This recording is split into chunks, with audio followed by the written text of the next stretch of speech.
রাস্তা, এই জায়গায় কে পার্ক বানিয়েছিল কে জানে। Hello everyone, welcome back to my channel কাহিনী স্পাইল। তো তোমরা কেমন আছো? আর আবারও একটা নতুন ব্লগের সাথে তোমাদের সবাইকে ওয়েলকাম। আজকে চলে এসেছি এক নতুন পার্কে ঘুরতে, কিন্তু এই পার্কটা এমন একটা জায়গায় কেউ ভাবতেই পারবে না এর মধ্যে একটা পার্ক আছে, মানে আর কি অনেকটা গ্রামের ভেতরে। আর এখানকার রাস্তাটা দেখেই বুঝতে পারছো, আর আমরা ভীষণ আনন্দ করতে করতে মজা করতে করতে গেছি। আর এই জায়গার মধ্যে এরকম যে পার্ক আছে, তো এটা আমরা ভাবতেই পারিনি। এর আগের রাস্তাটা আরোই খারাপ ছিল। তো যাই হোক, চলো পার্কটা ঘুরে দেখি কেমন, আর তোমাদের সাথেও শেয়ার করব, তোমরাও জানিও কেমন লাগলো। তো চলে এলাম হংকং পার্কে, আর যা রাস্তা, এই রাস্তা দিয়ে মনে হচ্ছিল না এখানে কোনো পার্ক আছে বলে। তো দেখা যাক কেমন।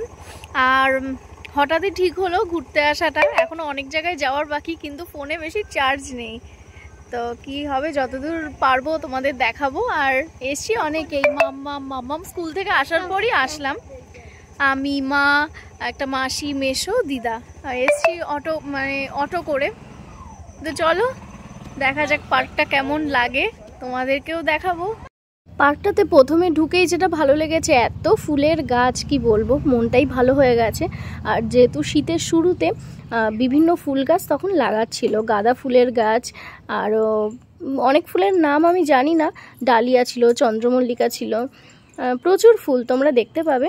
চারিদিকটাই ভীষণ কালারফুল লাগছিল ব্যাপারটা। আর আমরা যারা রিলস করতে, ভিডিও করতে ভালোবাসি, তাদের জন্য তো ভীষণ সুন্দর একটা জায়গা, কারণ এই জায়গাটায় ভীষণ ভালো রিলস শ্যুট হবে।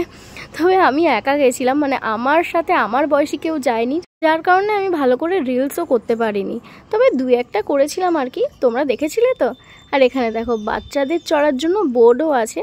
আমার মেয়ে সাহস করে চড়বে বললো যদিও, কিন্তু চড়তে পারিনি। আর এইটা তোমাদের কি বলবে, এটা কি বলে আমি ঠিক জানি না, তবে এখান থেকে হেঁটে হেঁটে যেতে হবে ধরে ধরে, ভীষণ একটা অ্যাডভেঞ্চারাস ব্যাপার এটা। আমি যদিও ভেবেছিলাম চড়বো, মানে যাব, কিন্তু সাহস হয়ে ওঠেনি ওগুলো দেখে। তো একবার উঠলে ওটা অনেকটা হাঁটতে হবে, আর আমি পারবো না সাহস করে, তাই আর কি যাওয়াও হলো না। তো তোমরাও চলো আমাদের সাথে চারিদিকটা দেখো ভালো করে, আর কেমন লাগলো অবশ্যই জানিও।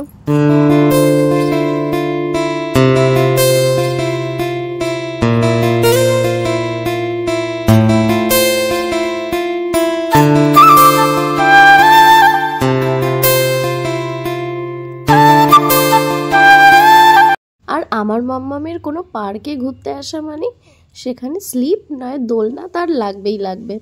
তো এটা খুঁজে পাচ্ছিল না বলে একটু কাঁদছিল, আবার যেই দেখতে পেয়েছে সঙ্গে সঙ্গে দেখো উঠে বসে গেছে। ওকে আর বেশ খানিকক্ষণ এখান থেকে নামানো যাবে না। তো চলো কাহিনী এখানে দোলনা চড়ুক, আর তোমাদেরকে অন্য একটা জিনিস আমি ঘুরে দেখাই। ওই দেখো এখান থেকে দেখা যাচ্ছে কি, ওই দেখো দূরে আমার মা, যেটায় আমি বলেছিলাম উঠবো, তো সেটাতে উঠতেই যাচ্ছে। লাস্ট অবধি কি পারবে সেটা তোমরাও দেখো। আর আমি তো অবাক হয়ে দেখছিলাম যে ভয় করছে নাকি, আমার তো ভীষণই ভয় করছিল দেখে। আর একটা যেটা ব্যাপার ছিল, ওটাতে একবার উঠলে মাঝখানে নামার কোনো জায়গা নেই, সেই নামতে হবে অনেকটা দূর গিয়ে। এবার মা তো অনেক চেষ্টা করেছে, কিন্তু লাস্ট অবধি মাও কিন্তু পারেনি, তারও খুব ভয় লাগছিল, যেহেতু ওটা একটু দুল ছিল, আর তেমন কোনো সাপোর্ট ছিল না, দড়ির ওপর ছিল, মানে কাঠগুলো বাঁধা ছিল দড়ি দিয়ে, তো বাই চান্স ওটা ভেঙে যেতেও পারে অনেক সময়, তো সেই জন্য আর রিস্ক নিল না। তো চলো এবার আমরা একটু উঠে দেখার চেষ্টা করি। তা আমারও মনে হলো একটু চলো যাই উঠি, তবে সামনেটুকু, বেশি দূর আমি যাব না। তো আমি তাই উঠে যাচ্ছিলাম, আর বেশ ভালোও লাগছিল জানো তো, প্রথমবার এরকম একটা অ্যাডভেঞ্চারাস কিছু করতে। সেই মুভিগুলোতে যেমন দেখা যায় আর কি, তো তেমন একটা কিছুই হচ্ছে। আর এখানে দেখো আমার একটা মেসো রিস্ক নিয়ে যাচ্ছে, এটা তো আরোই ভয়ঙ্কর ছিল, কারণ দড়ির ওপর দেখতেই পাচ্ছ কেমন করে বাঁধা। তো মেসো রিস্ক নিয়ে পুরোটা গেছিল, এটা হচ্ছে মেন ব্যাপার। তো সেটা তোমরা ব্লগে লাস্টে দেখতে পাবে।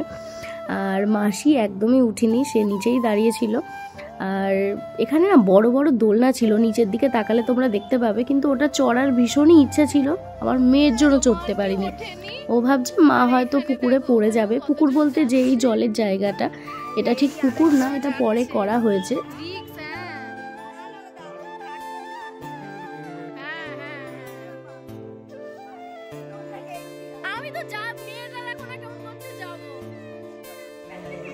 না মাম্মামও একা একা উঠে এসছে বাবা, আমার তো গা হাত পা কাঁপছিল ওটার সময়।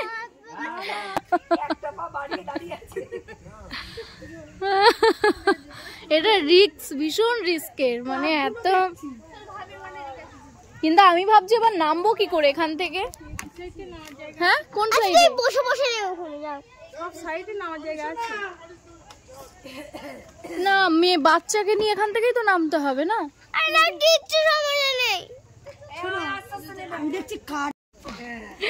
মাম্মাম তো নেমে গেল, আমি নামছি বসে বসে। ওরে বাবা রে, ওমা চলে গেছে। হ্যাঁ দাঁড়াও, মাঝখানে গিয়ে দাঁড়াও। দাঁড়াও ওখানে, ওখান থেকে নিচ থেকে গিয়ে মাঝখানে গিয়ে ওখানে দাঁড়াও, ওখানে দাঁড়াও।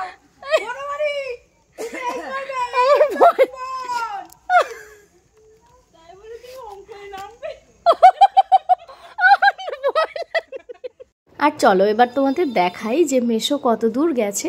তোমরা ঠিক ভালো করে দেখো, আমি জুম করছি, বুঝতে পারছো কোথায় হাঁটছে? এই দেখো। তো আমি ভেবেছিলাম মেশো মাঝখানে অবধি গিয়ে চলে আসবে, তো পুরোটা কভার করছে।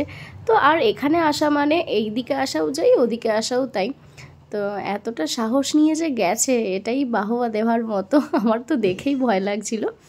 আর তারপরে ওখান থেকে ঘুরে চলে এলাম আমরা ধান্যকুড়িয়া। তো ধান্যকুড়িয়ার রাজবাড়ির সামনে একটুখানি দাঁড়িয়েছিলাম, ফটো ভিডিও তুললাম। আর ভিতরে ঢুকতে পারিনি যেহেতু গেট বন্ধ ছিল, আর আমাদের সময়টাও কম ছিল।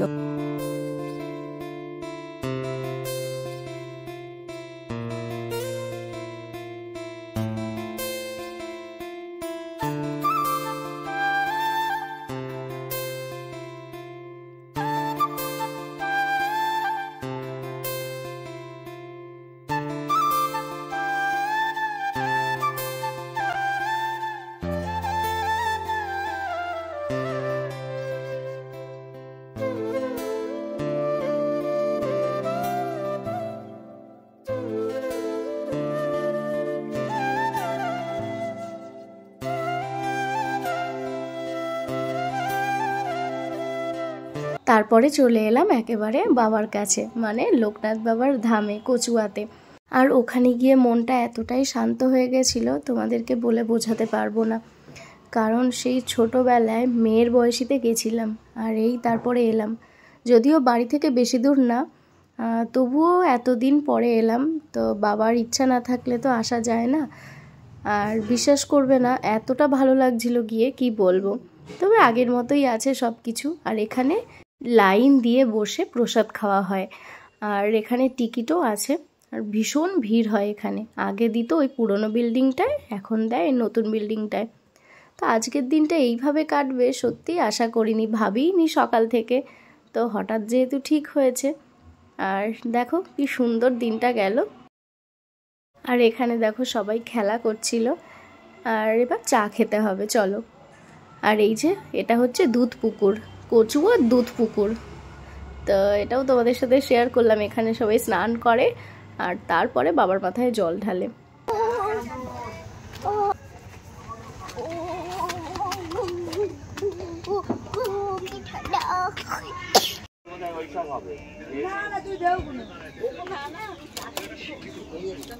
মামা আমার জুতো লাগছে।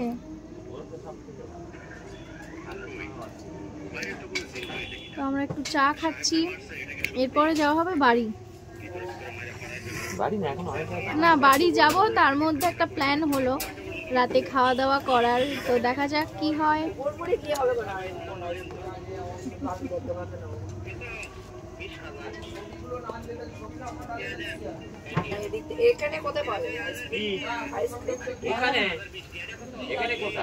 এখন আইসক্রিম কে খাবে?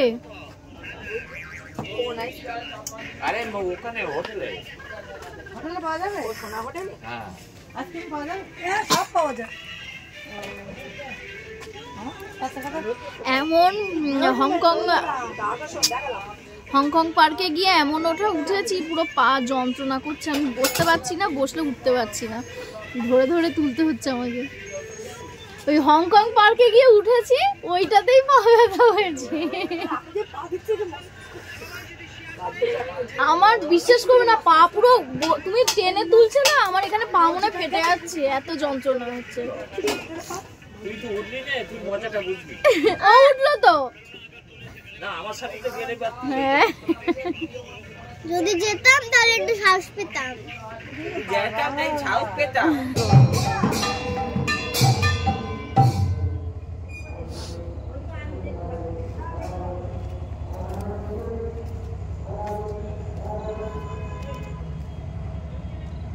আর সারাদিন ঘোরাফেরার পরে এইবার রাতের বেলা এলাম একটু খেতে, কারণ সারাদিন ঘোরার পরে আর বাড়ি গিয়ে রান্না করতে একদমই ইচ্ছা করছে না। তাই ভাবলাম এখান থেকে যাচ্ছি যখন, সোনা হোটেল থেকে খেয়েই যাই। যেহেতু সোনা হোটেল খাবারগুলো বেশ ভালোই টেস্টি, আর বিশেষ করে তড়কা আর রুটি। তবে আজকে আমরা তড়কা রুটি খাবো না, আজকে বিরিয়ানি খাবো। আর বাকিরা নিল সবার জন্য চিকেন পকোড়া, তো তারা বললো বিরিয়ানি খাবে না, তাই ওরা নিল। তবে আমরাও ভাগ বসিয়েছি তাতে। আর বিশ্বাস করবে না, জাস্ট ওয়াও ছিল, দারুণ করেছিল, একদম খাস্তা খাস্তা চিকেন পকোড়া। আমার তো খুব ভালোই লেগেছে, আর আমার কেন, আমার সাথে যারাই ছিল সবারই খুব ভালো লেগেছে। ভালো করেছে।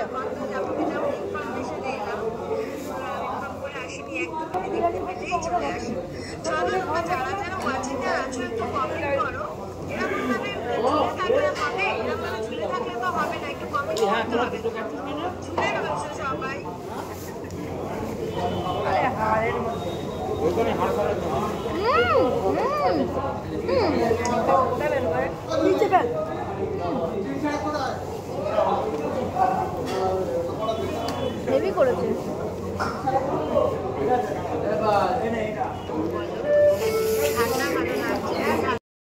আমি তো বিরিয়ানিটা খেতে থাকি, আর তোমরা লাইক কমেন্ট শেয়ার অবশ্যই করো, আর জানিও কিন্তু ব্লগটা কেমন লাগলো। তো চলো আজকে ব্লগটা এইটুকুই থাকলো, আর নেক্সট ব্লগে দেখা হবে অবশ্যই। ততক্ষণ অবধি সঙ্গে থেকো, ভালো থেকো। চলো আজকের মতো টাটা।